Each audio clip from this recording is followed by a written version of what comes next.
Mahakama Kuu ya Tanzania Masjala ndogo ya Dar es Salaam imekubaliana na mapingamizi ya mwenyekiti wa Chadema Mheshimiwa Tundu Antipas Lissu juu ya kupinga uhalali wa notisi ya ushahidi wa ziada wa ASP Amin Mahamba katika kesi ya uhaini inayomkabili Lissu, ambapo imesema notisi hiyo haikukidhi sifa kwa mujibu wa kifungu cha 308 cha sheria ya mwenendo wa makosa ya jinai CPA. Ikumbukwe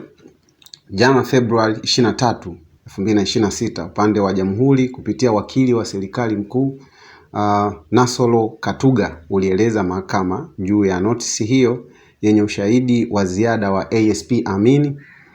Mahamba, ambaye alikuwa kiongozi wa upelelezi wa matukio yaliyotokea wakati na baada ya uchaguzi mkuu nchini Oktoba 29, 2025. Majaji watatu wanaosikiliza kesi hii wakiongozwa na Jaji Dastan Ndunguru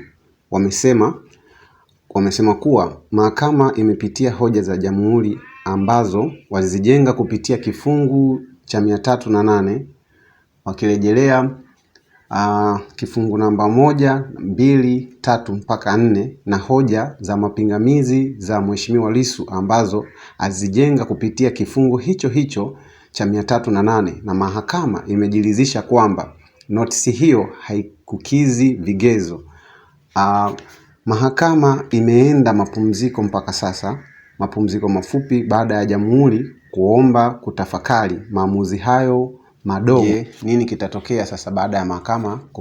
kukubaliana na hoja za Lissu, kupinga hoja zilizowasilishwa na mawakili wa serikali? Ushahidi kuendelea kutolewa ama ni hatua gani inayofuata?